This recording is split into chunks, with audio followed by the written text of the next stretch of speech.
Once our hero wraps things up at Longsong Fortress, he sets sail back to Border Town. It's early morning, and Nightingale asks why he's up so early, telling him to catch more sleep. She then asks if he's worried about the civilians who took the pill. It seems her hunch is right on the mark. He is still bothered by the fact that they were all forced by Timothy. He points out that if they hadn't taken those damn pills and been controlled by others, they wouldn't have died needlessly in some strange place they did not even know. The woman tries to reassure him, saying it's not his fault. But he responds that even if it's not his fault, he couldn't stop them, and many more will be sacrificed in Timothy's fight for the throne. And the ones who are pulling the strings from behind and making those pills will have to pay for this bloodshed as well. She then asks if he plans to take down the church so it stops causing trouble and everyone can live happily together with the witches. He grins and says that's exactly the plan. The next scene takes us out to sea, where we finally see Lady Ash after a long absence. Her eye patch-wearing companion asks why she settled on Sleeping Island when there are larger islands like Crescent Moon Bay in the fjords.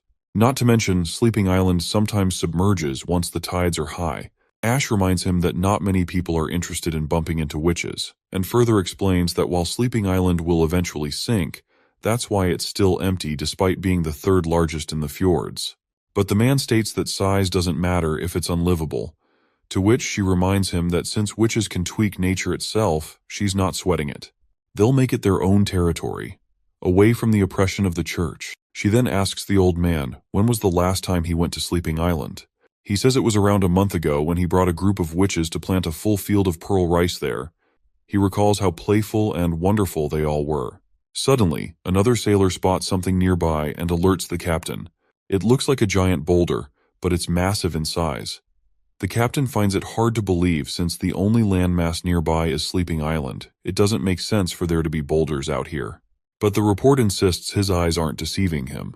Meanwhile, Ash just smirks.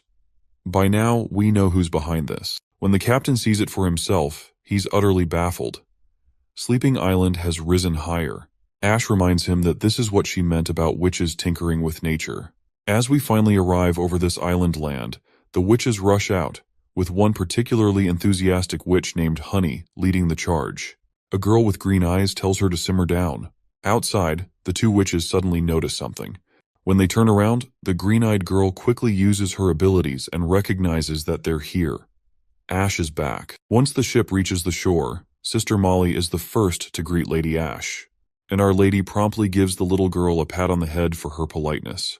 Meanwhile, Sailor Jack is amazed at how this place, once a hellhole, has turned into heaven. Molly then reveals they didn't raise the island like he thought. They just erected a wall around Sleeping Island. Ash then turns to the little girl and asks if she can help carry some goods.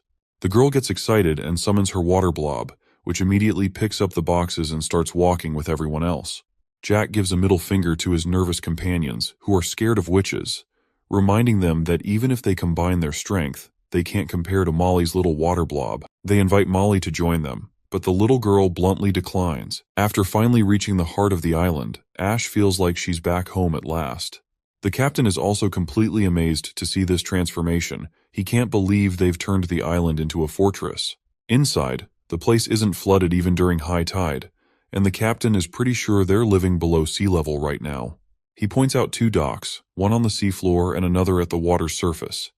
He asks if both are usable, and Molly nods, saying the surface one works during high tide, while the submerged one is for low tide. That way, they can dock any ship no matter the tide. While Ash admires the place, Molly gestures towards the north and points out Lady Tilly's palace. They decide to split up since there are more goods to unload from the ship. Molly tells her senior to go on ahead alone. With a face full of admiration, Molly smiles once again. Meanwhile, in the castle courtyard, someone's practicing magic. She's pretty skilled in combat abilities, and her magic looks downright terrifying, not gonna lie. Once she stands still after her stunt, Ash sneaks up behind and covers her friend's eyes with her hands. The girl gets annoyed at Ash's sneaky move, and well, this girl is none other than Tilly Wimbledon herself. The two ladies greet each other with a warm, welcome home, and clasp hands like they're in love. Ash then asks her friend if she just summoned a flash of lightning a moment ago, wondering if it was her new magic ability. Tilly clarifies that it wasn't a new magic ability, it actually came from a magic stone. She takes off her glove and offers it to Ash, explaining that the stone enhances magic power and produces a different effect as a byproduct. Excited, Ash immediately wears the glove embedded with the stone. Tilly encourages her to give it a try, instructing her to imagine pouring her magic into the stone and releasing it once she feels the stone can't hold any more magical power. Ash follows the instructions eagerly, focusing her magic into the gem. However, despite her efforts, the gem fails to release lightning. Tilly smiles at her friend's adorable attempt and mentions that, as extraordinary witches with their ability to detect magic, they both should pull that off quite easily compared to other sisters. She reveals that she has tried the glove with over 100 people, but only a few could grasp the concept quickly and successfully release lightning. Ash jokingly asks if Tilly is implying she's stupid, to which the girl proudly responds that she herself nailed it on her first try. So yeah, Ash is kinda stupid in comparison. Suddenly, Ash surprises Tilly by lunging at her and giving her a sweet and unexpected smooch on the lips. I have no idea where this is going, but let's roll with it and bear with me. After sharing a passionate kiss for a solid 5 panels, they finally release their lip lock, and Ash affectionately pats Tilly on the head. That is when the little one reluctantly reassures her that she's not stupid after all. Tilly turns around still pouting and reveals that she's gathered a few other witches here, each with different powers that have piqued her interest. Ash, not quite following, asks her to clarify. Tilly starts by questioning the nature of magic itself, explaining how witches' powers have always varied widely. Even if their abilities seem similar, the way they perceive and use magic can be quite different. But these mysterious stones can standardize magical abilities for anyone who uses them. For example, anyone can produce the same kind of lightning if they unleash their magic through this stone.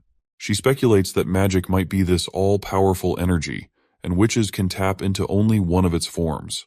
These stones act like amplifiers for magical power, but can't generate magic by themselves. It's unclear if they're natural or man-made, but rumors suggest they were taken from lost ruins. These are the only ones she's found so far, but she's heard about an ancient ruin in the Seawind region of the Eastern Forest. She's itching to check it out herself.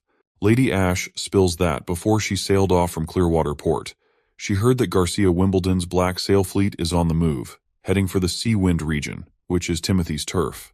She figures Garcia is aiming to use the speed of her fleet to hit their rear camps surprisingly. Tilly chimes in, worried that if they keep duking it out in Seawind, the whole place might go up in flames, and the church could swoop in on the chaos to take advantage.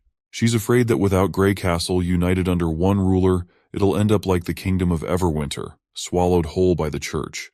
Suddenly, Ash notices a striking resemblance between Tilly and Roland Wimbledon, which totally freaks her out. When her friend asks what's got her stunned, Ash blurts out that Tilly looks just like Roland Wimbledon right now. The caring sister perks up at the mention of her brother, and she immediately starts grilling Ash if she met Roland, and also asks her about her trip to the Western region. Once Lady Ash spills the details of her journey, Tilly immediately asserts that the person Ash saw is not Roland Wimbledon anymore. He must have been replaced by someone else.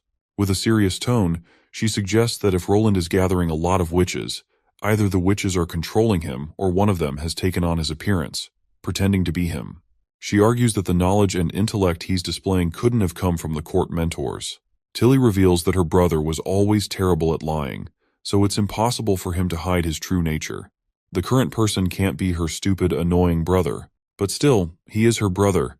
He's probably the least troublesome among their siblings, and expresses her intention to reach out to him. Ash mentions Maggie stayed behind but will arrive by month's end with news from Border Town. While they are waiting for Maggie, Tilly suggests they start their cleansing plan. She tells Ash they'll scrub the fjords clean of any church influence, making it a safe spot for witches. Ash playfully grabs her friend's hand, gives it a kiss, and promises to make her queen's wishes happen. The next scene shows our glamorous girl admiring herself in their newly made mirror. Others are also excited about it, giving all the credit to Soraya, who created a coating with mercury properties to make this crystal-clear mirror that reflects perfectly. But Lady Lily, always confident, just shrugs, saying she's tired of seeing women always drawn to these kinds of things. That's when another sister reminds her that she's a woman too.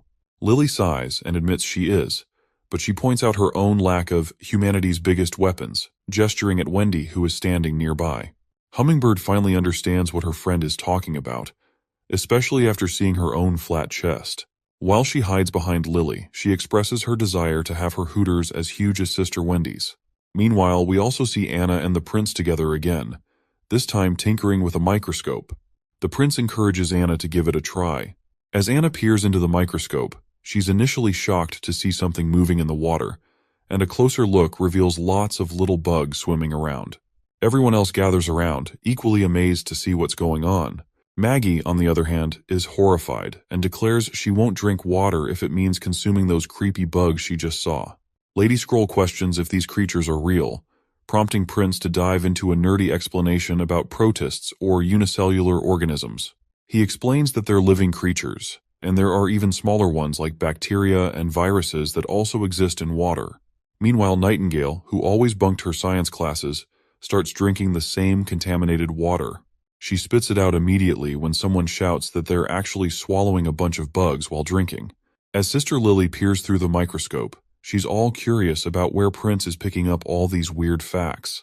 With her ability to keep food fresh, she figures it might work on water too. But when she tries it out, bam! Her magic goes haywire, conjuring up microorganisms from nowhere that start chomping down on everything in the water, multiplying like crazy. Nightingale spots Lily's magic acting up, but before she can say anything, Lily's magic pulls a stunt, gathering into a blob that forms this weird critter. Prince takes a peek through the microscope and sees these bug-like things saluting Lily of all people. Everyone cheers Lily on for leveling up to the third evolved witch in their crew. The girl blushes and reluctantly admits that she thought she might as well understand the tiny ball theory to evolve her abilities, and it actually worked. However, she still can't wrap her head around the idea that everything in the world is made up of tiny balls. In her eyes, if steel or rock were made of tiny balls, they'd just scatter into a pile of dust. She's fascinated that the water has been purified by the little bugs Lily summoned. Prince then says the next step is individual testing. Only this way can they confirm how effective Lily's evolved ability really is. He wants to see how it performs over time and how it reacts to the Divine Stone of Judgment. If it works out, it could be a big step forward for Bordertown's medical development. After 3 days of testing her ability, Prince sorted the purple bugs Lily summoned into 2 main groups, parents and replicas. She discovered that the parents are the primary microorganisms that appear first when she uses her magical power. As long as Lily keeps them fueled with magic, they can stick around indefinitely. But if she strays more than 5 meters away, poof, they disappear on her. And if they get caught within the range of that Divine Stone of Judgment thing, they scatter like confetti. Now the replicas are a different breed. They don't give a hoot about the Divine Stone of Judgment. They're like the rebels of the microbe world. They've got bits and pieces of the parents' characteristics and love to pick fights with other bad microorganisms to keep the food from spoiling. But here's the twist. They don't stick around as long because their assimilation skills seem tied to their size. Replicas can't replicate like parents do either. They only live for 1 day and will kick the bucket immediately once the water is boiled. Prince was jazzed, saying these bugs could chow down on all sorts of nasty germs and viruses, making them a real game changer for sanitation and sterilization. After luxuriating in a bath and feeling refreshed, Lily couldn't help but chuckle, giving props to Prince for inventing showers, even though she was the first to rib him about his noble comforts back then. Once she's out, she tells Sister Moon to hit the showers too, but the girl retaliates by smacking Lily with a pillow, accusing her of being a turncoat.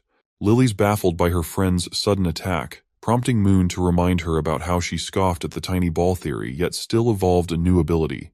Lily sighs and tosses the pillow back, explaining that her evolution had zilch to do with tiny balls. Even Prince said you don't have to buy into it to evolve.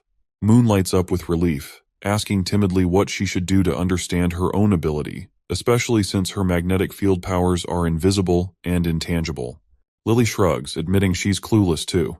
She only knows what her ability looks like and understands nothing about Prince's lectures on bacteria and such. Just thinking about it gives her a headache. Prince might as well write her an entire textbook. Moon tells her to quit complaining since she's already evolved. She's afraid that if things keep going at this rate, then she will be no help to the prince at all. Lily smiles and cryptically tells her to just take a shower to figure out her ability. Confused, Moon has no idea what her friend means. To which, Lily clarifies that she should shower with Anna, which embarrasses Moon even more.